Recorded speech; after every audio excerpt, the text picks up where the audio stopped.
Yo en ese momento estaba en Paysandú, me había vuelto a Paysandú, estaba viviendo ahí en mi casa, en la casa de mi mamá, y, y mandé el material que pedían, pero solo porque, no sé, pensé que era una publicidad, no sé, o pensé que era para hacer extra de algo, y a mí me entretenía y mandé el material. Entonces nada, un día me llamó él y yo no sabía ni quién era, me hablaba, me decía, che, ¿cómo que vas a hacer? ¿Que sos actor? ¿Qué?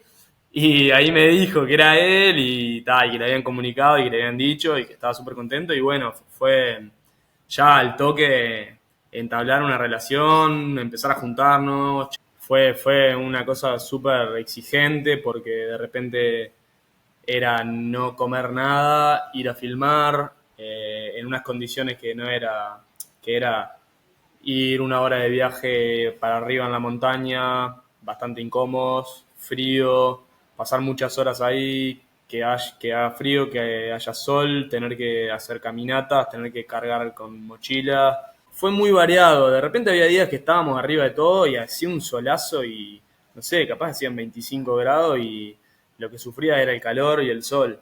Pero de repente pasó que hubo días más de hasta de tormenta o de mucho viento, mucho frío, nevada, que no me acuerdo, pero eran, no sé si menos 10 grados, no sé, algo así, que sacaba la mano del tractor donde estábamos y se te congelaba.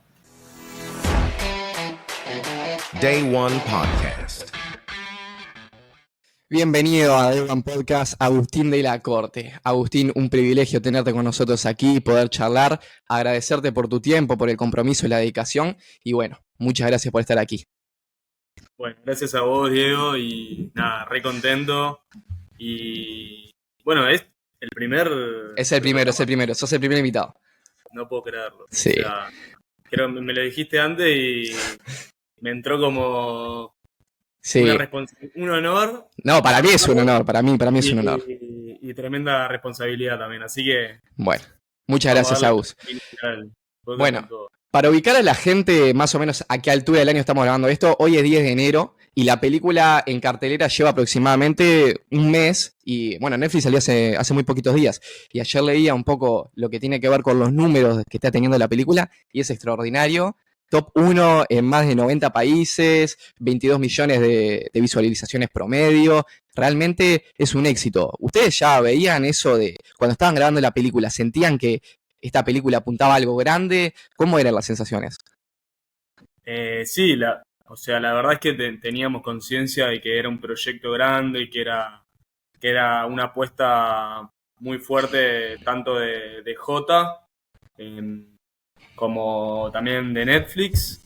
Pero bueno, obvio, igual no deja de sorprender cuando sucede y cuando empiezan a verse los resultados y todo lo que le gusta a la gente y todo lo que se está viendo y cómo las repercusiones que están teniendo y sobre todo el efecto que está teniendo en la gente eh, que te dice, che, me pasan cosas con la película. Está muy, muy increíble eso.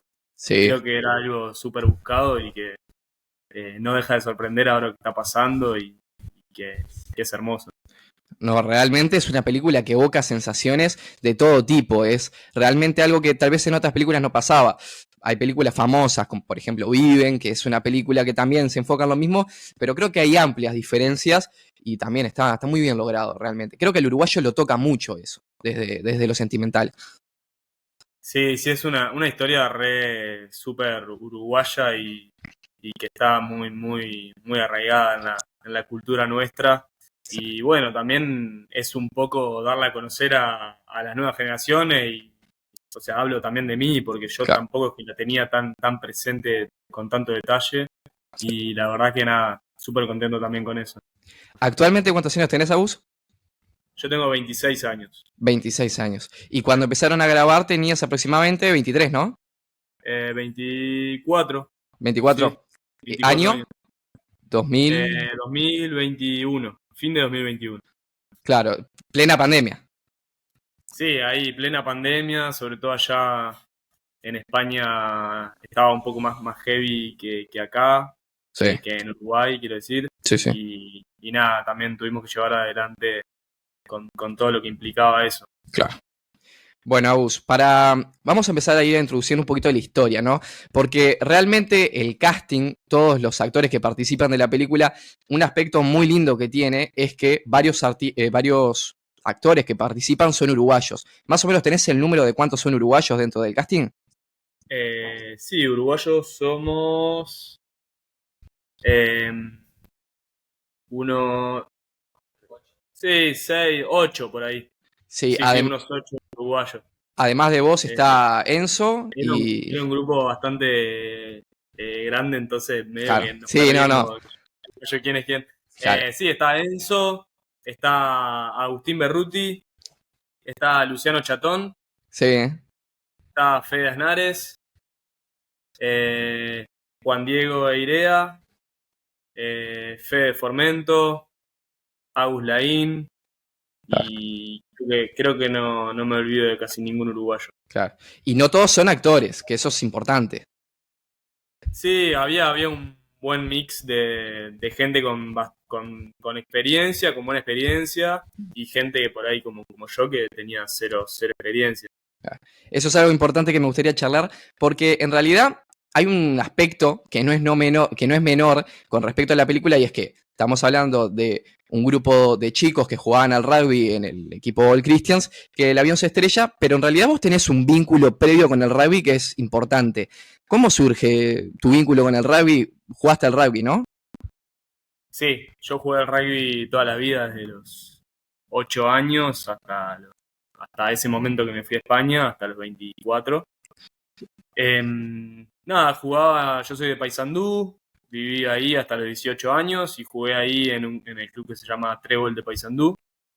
Y bueno, más o menos a los 16 empecé con los procesos del seleccionado, a formar parte ahí del proceso del centro de alto rendimiento en el Estadio Charrúa. Y, y bueno, también mi vida era bastante eso, Sí. era una búsqueda de convertirme en jugador profesional y mucha energía puesta en eso. Y bueno, nada, tuve la oportunidad de representar a Uruguay en 2 mundiales juveniles, uno en Zimbabue en 2016, otro en Uruguay, donde tuve el privilegio de ser el capitán del equipo de la selección sub-20 de Uruguay. Y ya ese mismo año, en 2017, empezar a jugar en la selección mayor de los Teros. Qué Y bueno, privilegio. después jugar unos años ahí. Sí. Año 2019 jugaste una Copa del Mundo, ¿no? Una de las dos. 2019 sí Sí, la segunda. jugué no, sería la que jugué con la selección mayor. Antes había Ah, jugado 2 mundiales juveniles. claro. Sí. Ahí para ubicarme un poquito, ¿no? ¿Y cómo va surgiendo el rugby y la actuación? ¿Ya habías participado en alguna otra película? ¿Cómo fue ese inicio en la actuación? Que bueno, hoy en día es por lo que la gran mayoría de las personas te identifican, ¿no? Sí. No, era algo que tenía ahí, que me llamaba la atención, que era como algo más que siempre me había gustado, pero a lo que no había puesto nunca el foco, obviamente, pues estaba súper abocado al deporte. Y, y nada, era más como me lo tomaba por ahí un hobby o alguna clase o algo, pero nada más que eso, o por ahí hacía casting para hacer publicidad, filmar alguna publicidad en Uruguay, cosas así, más súper esporádicas y más por diversión y porque me llamaba la atención, pero nada laboral, digamos. Claro, más por el gusto, digamos, de poder Sí, participar en por algo. darse gusto. Exacto. Claro. ¿Y cómo ves, por ejemplo, el rugby a nivel nacional? Porque, bueno, hoy en día sabemos que la sociedad uruguaya está dividida un poco.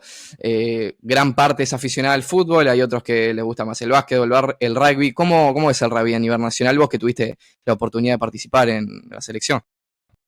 No, la verdad que sí, obviamente hoy en día creo que es el tercer deporte Sí, en cuanto a popularidad, pero ha tenido un crecimiento increíble, o sea, en el último tiempo, viendo mismo mi proceso desde que yo arranqué y viendo cómo entrenaban la selección mayor cuando yo estaba ahí o sea, siendo juvenil y de verlos a ellos. que por ahí eran personas que se tenían que forzar el triple porque las oportunidades no eran las mismas, eran gente que tenía que trabajar, aparte de tener un trabajo de 8 horas y dedicarle su tiempo, hacerse el tiempo en realidad, porque no era dedicarle el tiempo libre, era hacerse el tiempo para desarrollarse en el rugby de manera profesional, al igual que le dedica cualquier profesional, pero sin la chance de poder vivir de eso. Entonces, nada, dividir su tiempo y, y eso fue mejorando. Uruguay fue a base de mejorar en el juego y de conseguir cosas, fue consiguiendo cosas de los organismos internacionales, de la World Rugby en este caso, y apoyo, y se fue desarrollando todo en Sudamérica. Y nada, Uruguay pasó a tener ese segundo lugar después de Argentina, que clarísimo está que hace años que ya ocupa un lugar de mucha más importancia en Sudamérica. Uruguay hoy creo que es el segundo, sí, estoy seguro que es el segundo en Sudamérica. Y, y nada, construyendo a base de esfuerzo y de muchas ganas de toda la gente que estuvo ahí, de todo el proceso larguísimo que se llevó a cabo. Y hoy en día estos jugadores de los Teros se desempeñan a nivel profesional en todas partes del mundo, mismo en Uruguay con la chance de jugar profesionalmente para el equipo que hoy es Peñarol o para otro equipo de la Liga Sudamericana.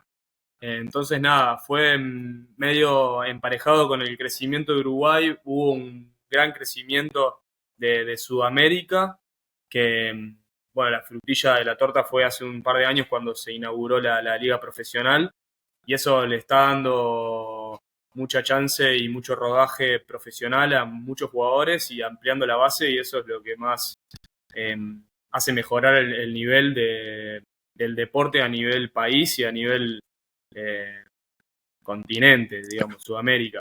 Y bueno, eso se vio súper reflejado tanto en 2019 en el Mundial de Japón, con Uruguay ganándole a Fiji, que era algo antes súper impensado, como ahora en el último Mundial de Francia, haciéndole partido a Francia hasta el último minuto, eh, jugando contra Nueva Zelanda, teniendo muy buenos momentos contra todos los equipos con que jugó y con unos desempeños individuales de cada uno de los jugadores que a mí me sorprendía, o sea, es increíble, o sea, hoy ver a Santiago Arata jugar el primer nivel del mundo en Francia, o ver jugadores que se están yendo ahora a Estados Unidos a jugar una liga que está súper profesional, o sea, eso es el fruto de todos estos últimos años que es un crecimiento muy zarpado y que se logró, sí, a base de mucho esfuerzo.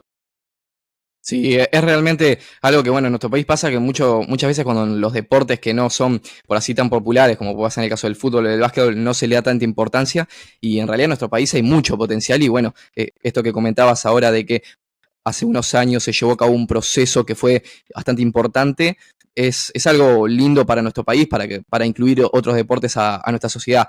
Pero me gustaría repasar, ¿cuál fue tu trayectoria dentro del rugby? Dentro del rugby yo, bueno, me inicié ahí de muy chico en Paysandú. Sí. Después, cuando me mudé a Montevideo, ya para estudiar y para entrenar con la selección juvenil, tener esos procesos de mundiales juveniles, y una vez que terminé esa etapa, bueno, tuve la chance de debutar en la selección mayor un poco antes de jugar el segundo mundial juvenil, entonces ya entré como en ese proceso que me fue o sea, muy nutritivo y me hizo muy bien y me hizo mejorar un montón y también darme cuenta de que a base de esfuerzo, digo, se daban las cosas. Eh, y bueno, tuve un proceso ahí de 3 4 años jugando al nivel de selección y también con Peñarol en la temporada de 2020 en la liga profesional y nada, hasta que a fin de 2020 decidí medio salir de ese proceso profesional y volverme a mi club, a Trébol. Em, Porque bueno, me había pasado de que estaba teniendo pocos minutos, estaba, eh, no sé, atravesando como unos momentos personales también que me hacían pensar en que por ahí podía dedicarme a otra cosa. Em, Entré en un momento medio de desmotivación, así desde lo deportivo. Y, y nada, la verdad que en ese momento decidí dar un paso al costado de ahí, volver al club para volver a encontrarme con ese disfrute y ese juego y de jugar con amigos. Y, y bueno, nada, fue súper feliz también esa decisión, aunque dura, porque también es, digo, a ver qué hago ahora con mi vida. Pero bueno, la verdad que se dio que a los 2 meses estaba empezando a hacer el casting de la peli y como que todo decantó para ahí. Creo que, no sé, la verdad hoy me preguntás y fue una gran decisión, porque Sin el casting, si yo seguía jugando y me decía tenés que hacer un casting un jueves a las 3 de la tarde y yo no podía porque estaba entrenando. Entonces, claro. no sé, todo llegó a eso.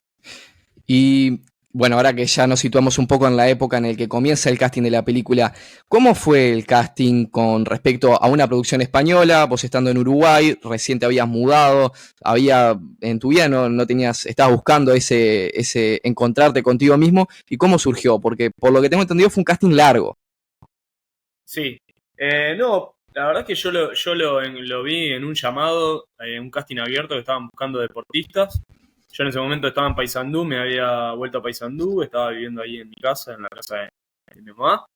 Y, y mandé el material que pedían, pero solo porque, no sé, pensé que era una publicidad, no sé, o pensé que era para hacer extra de algo, y a mí me entretenía y mandé el material.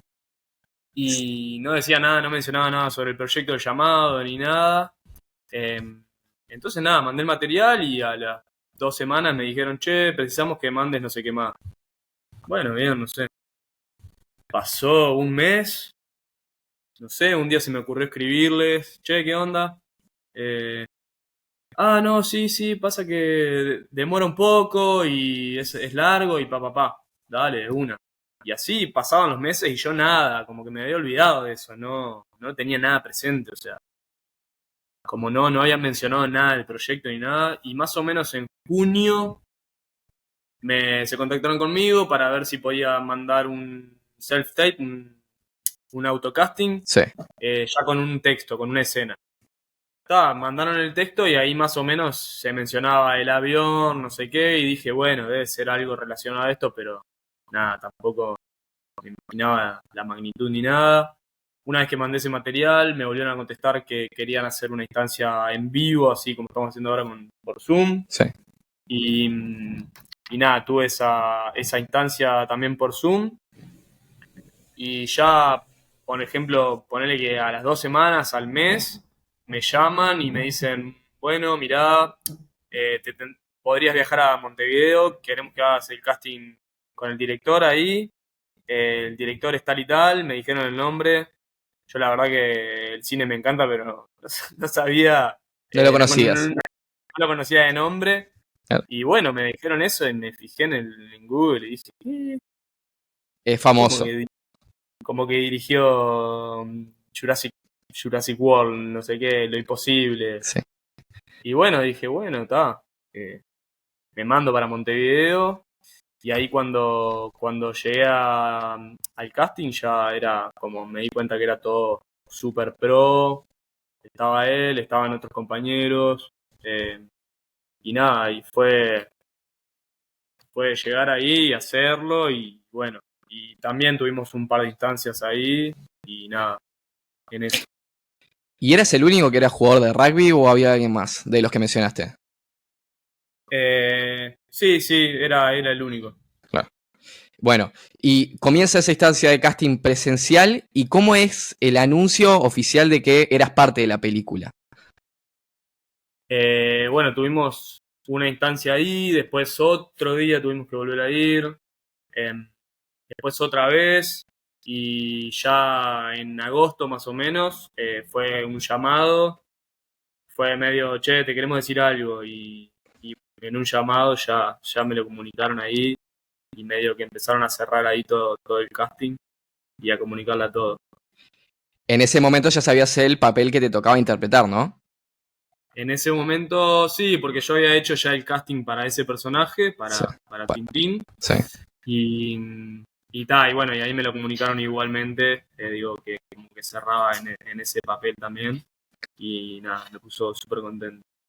¿Y cómo empieza el vínculo? Porque por lo que tengo entendido, bueno, esto es una realidad, es dura, es triste, pero a muchos actores que participaron en la película, la gran mayoría, les tocó interpretar un papel de, de uno de los supervivientes que, bueno, en realidad que no sobrevivió, que hoy en día se tenía que comunicar con la familia, que es algo realmente muy duro, seguramente para ellos, para él, acercarse a una persona que hoy en día no está entre nosotros. Y en el caso tuyo, bueno, tuviste la oportunidad de hablar con Tintín. ¿Cómo fue ese primer vínculo, ese acercamiento con él? Sí, nada, la verdad que cada uno tuvo que atravesar eso según el personaje que le tocara y obvio, era una enorme responsabilidad para todos y todos lo afrontamos así. Y bueno, los que tuvimos la oportunidad de conocer a la persona que estábamos interpretando, em, fue súper nutritivo para todos y súper muy hermoso para todos. Y bueno, yo tuve la suerte de interpretar a Tintín, que, bueno, en el primer momento cuando me lo dijeron, o sea, yo ya lo conocía a él, porque él había sido presidente de la Unión de Rugby, eh, y también él iba a entrenar al Centro Charrúa a la misma hora que entrenábamos nosotros. Y bueno, yo tuve un proceso también en 2018 en el que yo estuve un poco, sí, atravesando una lesión y yéndome a recuperar. Y él también iba a hacer fisioterapia y compartíamos ahí las mañanas, pero nada, conversábamos y nada. Y entonces nada, cuando a mí me comunicaron me dijeron, che, pero mirá que no le puedes decir nada a él todavía. Entonces nada, un día me llamó él y yo no sabía ni quién era, me hablaba, me decía, che, ¿cómo que vas a hacer? ¿Que sos actor? ¿Qué?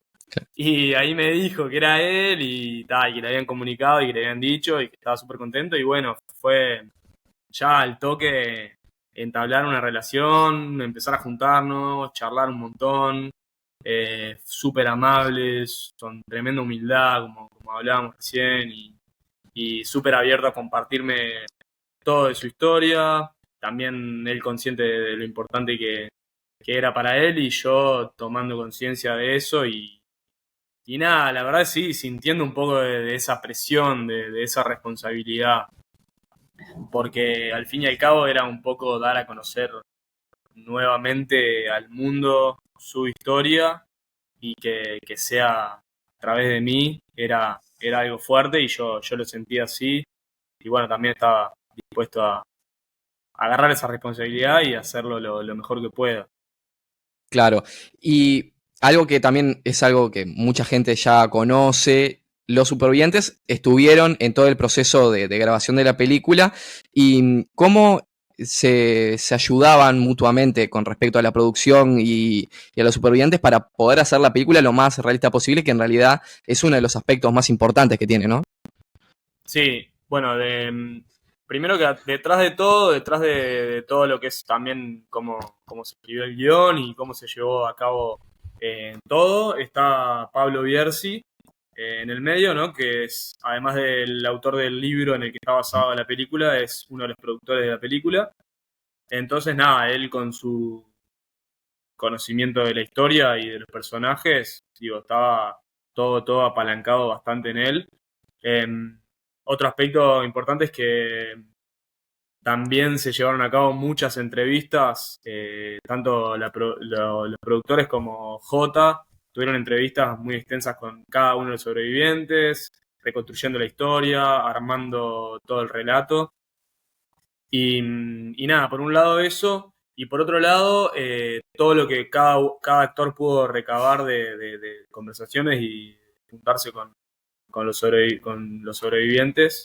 eh, Nada, algo aportaba para que cada uno también pueda construir un poco el camino de su personaje en la historia.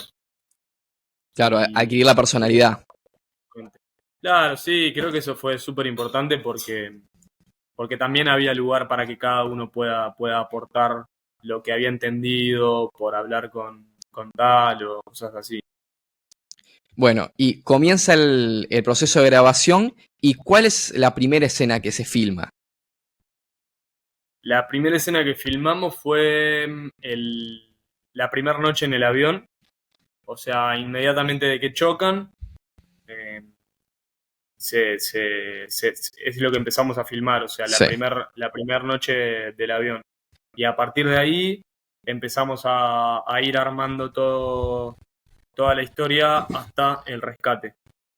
Y eso Se- fue todo, se filmó todo en España, em, hasta el rescate, y después volvimos a Uruguay, filmamos la última parte, o sea, lo que sería, bueno, el no voy a contar el recibimiento. final, pero la última parte. Sí. Y bueno, después tuvimos que volver a nuestras casas un par de meses y ahí se empezó a rodar el principio de la peli.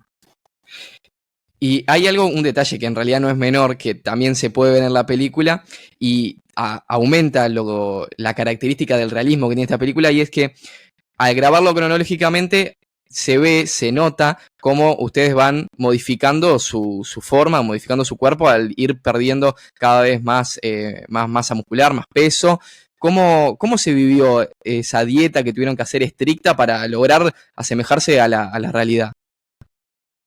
Sí, claro, era la idea de grabar toda esa parte cronológicamente era también, digo, acompañarlo con el cambio físico, con el crecimiento del pelo, de la barba y con la bajada de peso.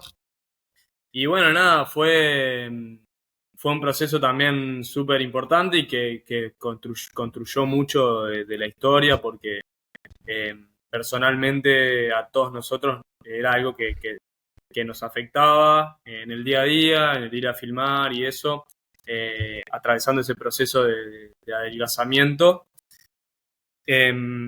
Y nada, fue al principio empezar a trabajar con los nutricionistas y nada, ir de a poco metiéndonos en un plan de alimentación que era cada vez más estricto y que cada vez llegando al final se iba poniendo mucho más duro. Eh, y bueno, nada, pero creo que lo tomamos como un desafío que era lindo, eh, que a la vez nos servía para la historia que estábamos contando y creo que todos lo vimos como algo que, por más duro que fuese, esta historia valía la pena contarla, digo así, no había otra forma. Entonces, nada, acompañándonos también en grupo eh, y todo, se llevó adelante todo eso que, bueno, se ve ahora en la peli y que estamos súper contentos también de haberle dado ese realismo que se ve y que fue todo a base del esfuerzo que también implicaba no solo las horas que estábamos filmando, sino estar todo el día, todos los días, durante varios meses en eso. El tiempo de la grabación, ¿cuánto duró? ¿En cuántos años? ¿Cuánto estuvieron? Empezamos en fin de 2021 Sí.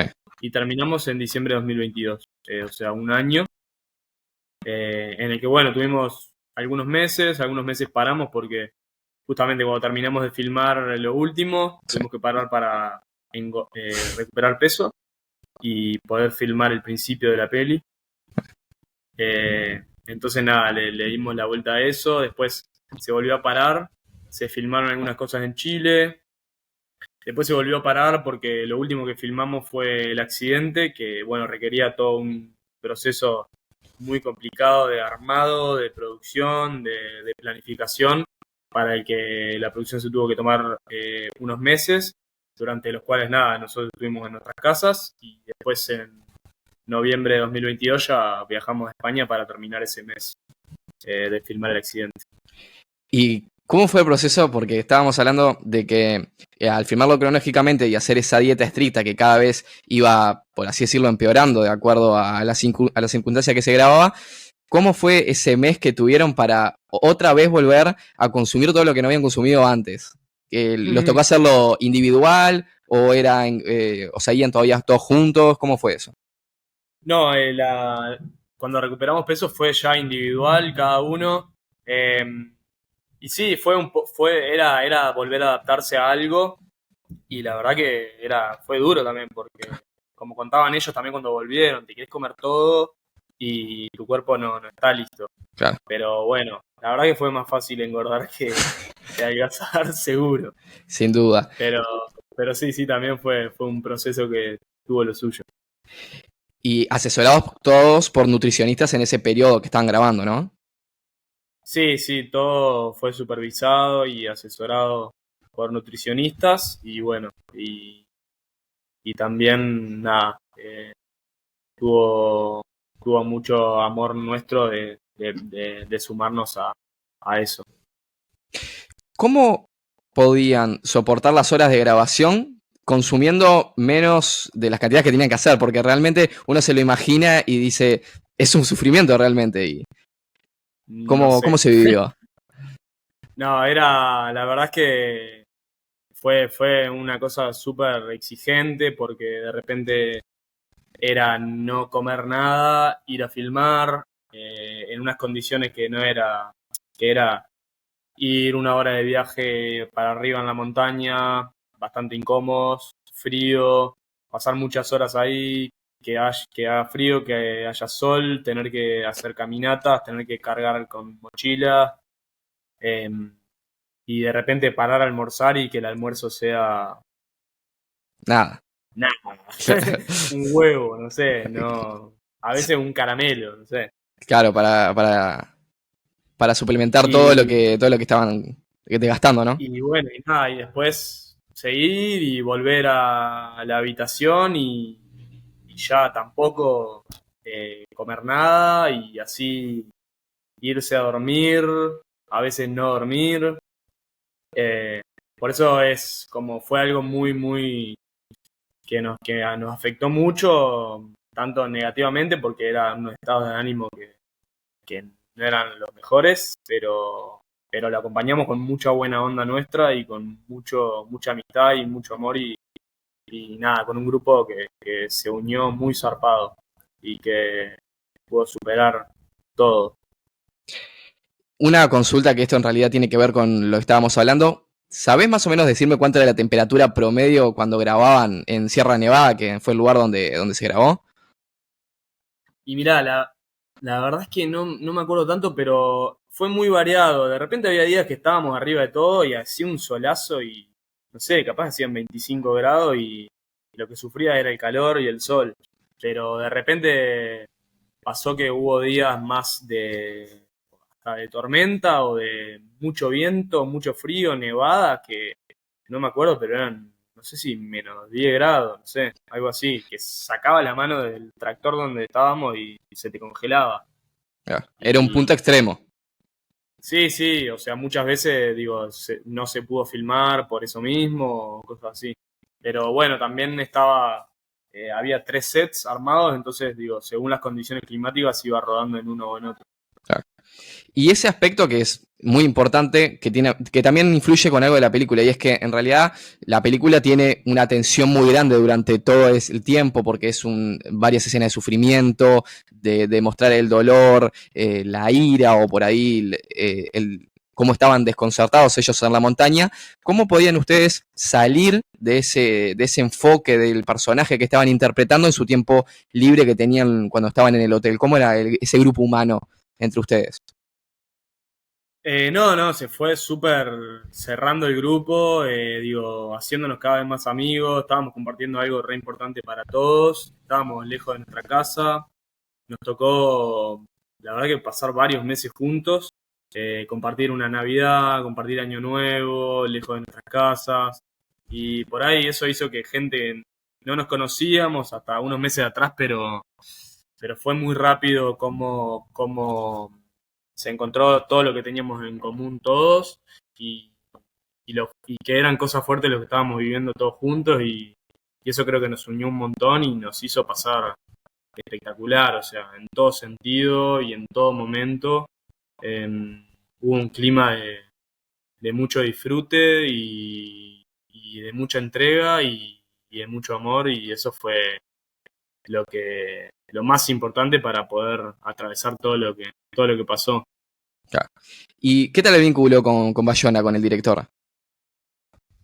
Muy bien, la verdad que él es un capo, súper cercano con todos nosotros, tanto filmando como fuera, también con esa conciencia de que veníamos de lejos y de que él estaba en su casa y por ahí queriéndonos mostrar cosas, armando actividades para ir a conocer tal lugar, en tiempo libre y eso.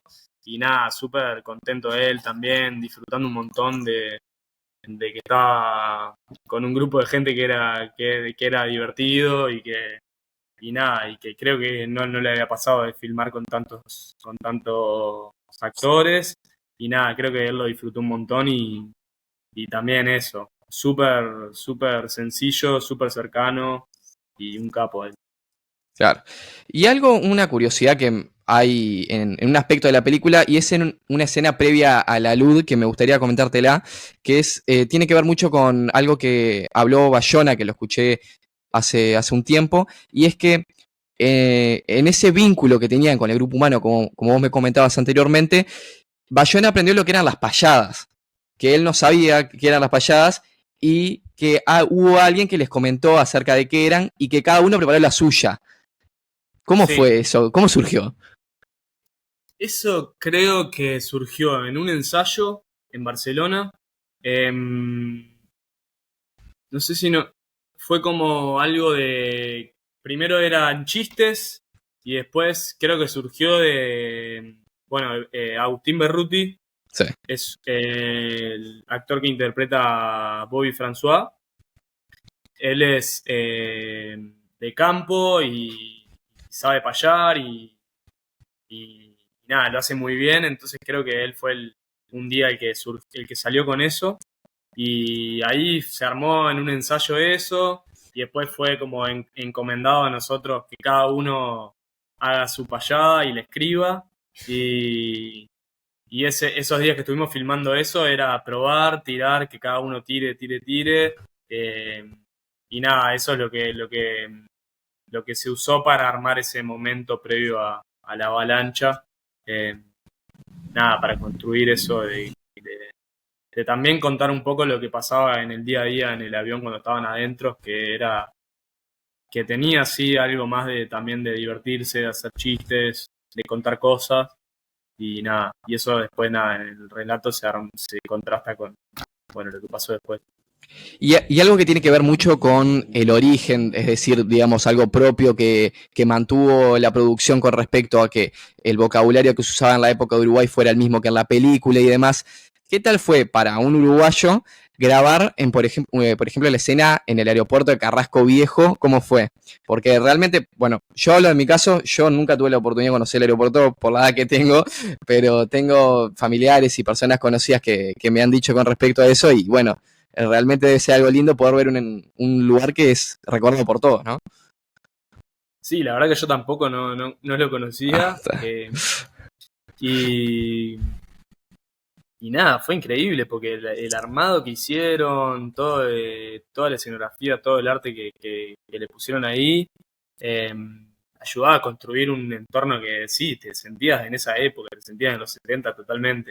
Y después en cuanto a, bueno, a cómo se usaban los textos a hablar y medio intentar también encontrar que los argentinos también incorporen algunas cosas de uruguayismo. Claro. Eh, También estuvo metido uno de los coach actorales que se llama Gustavo Zafores, que es uruguayo y que bueno, estaba como más encargado de esa parte y que nos ayudó un montón y estuvo muy bueno y creo que eso sumó y, y que nada, sí, la verdad es que ves la peli y parece, sí, como de esa época y y es porque se prestó mucha atención a eso.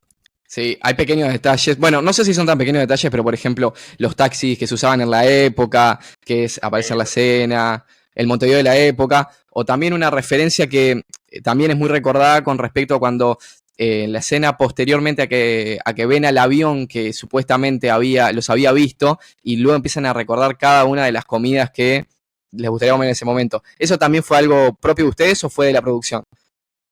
No, eso estaba escrito.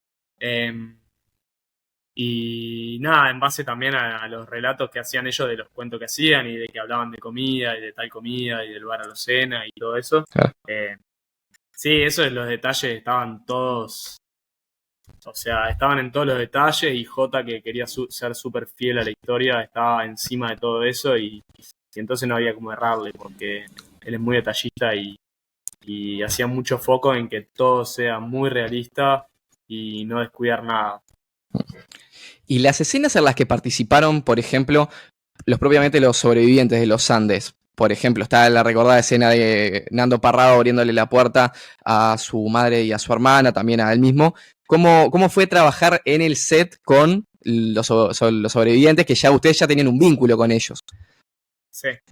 Nada, fue re lindo verlos ahí, ellos estaban súper contentos, entusiasmados, ya se veía que ellos ya habían visto cosas y hablado con Jota y todo eso y que se los veían muy, muy entusiasmados con todo lo que era, todo lo que se estaba filmando, todo lo que se estaba haciendo de la peli y nada, se los vio a todos con muchas ganas de participar y fue bárbaro, fue muy divertido tenerlos ahí, eh, también muy copados con nosotros y súper cercanos y nada, por suerte tuvimos el privilegio de tenerlos ahí cerca también.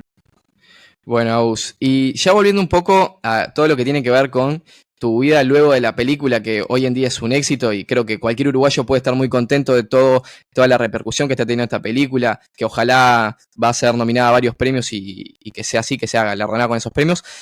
¿Qué es a lo que se dedica actualmente Agustín de la Corte para luego de esta película? ¿Aspiraciones en el cine o en otra área? ¿Cómo te proyectas en unos años? No, ahora sí, en cuanto a la actuación, disfrutando, me estoy viviendo en Buenos Aires, justamente como para tener más contacto con eso, eh, estudiando, intentando, sí, desarrollarme en eso y mientras trabajando en lo mío que yo ya hacía, que soy redactor publicitario además. Y bueno, nada, tengo la oportunidad y la suerte de poder también estar trabajando de eso. eh, y bueno, y dedicarle, repartir el tiempo y la energía entre, entre hoy en día las dos cosas.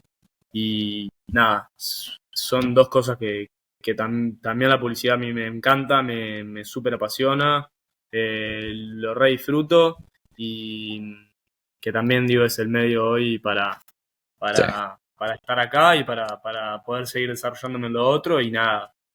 En cuanto a la actuación, descubrí algo que ya veía que me gustaba, pero como que lo pude incorporar más y verlo desde otro lado y ver qué onda estar trabajando de eso y me encantó, me despertó muchas cosas, me hizo crecer mucho como persona, me hizo conocer gente muy, muy increíble.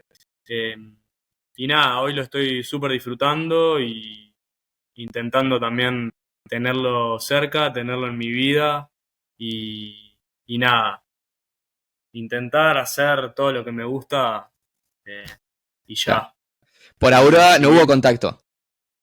¿Eh? Por ahora no hubo un contacto de una futura producción o algo, no. Bueno, ahora en octubre tuve ahí la chance de filmar una peli acá, eh, que bueno, que creo que sale este año, y nada, es una película argentina que está re linda y que bueno, tuve la suerte De de poder quedar participar. ahí también, y nada, obvio, súper abierto a todo lo que venga, con muchas ganas. Bueno, Agus, para nosotros un privilegio por haber tenido acá y bueno, ahora que nos contabas un poco sobre tu rutina diaria, de que estás estudiando, trabajando, que nos hayas dedicado un tiempo para nosotros es muy valioso y te agradezco un montón. Pasé divino este rato charlando contigo, te agradezco. Muchas gracias. Bueno, muchas gracias, Dieguito. Un placer conocerte. Súper honrado de que me tengas en el primer episodio del podcast. Espero que sea un buen puntapié inicial y si no, bueno. Sin duda que fue bueno. Y te largaron en el tercero, no sé. No, sin duda que lo antes posible va a estar disponible, lo antes posible va a estar disponible. Así Bueno, que muchas gracias. muchas gracias a vos, Agus, te lo agradezco. Y bueno, estamos en contacto. Mucha suerte con todos tus proyectos a nivel profesional y estudiando. Y bueno, un saludo muy grande desde acá de Montevideo. Gracias, querido. Nos Estamos en vemos. contacto.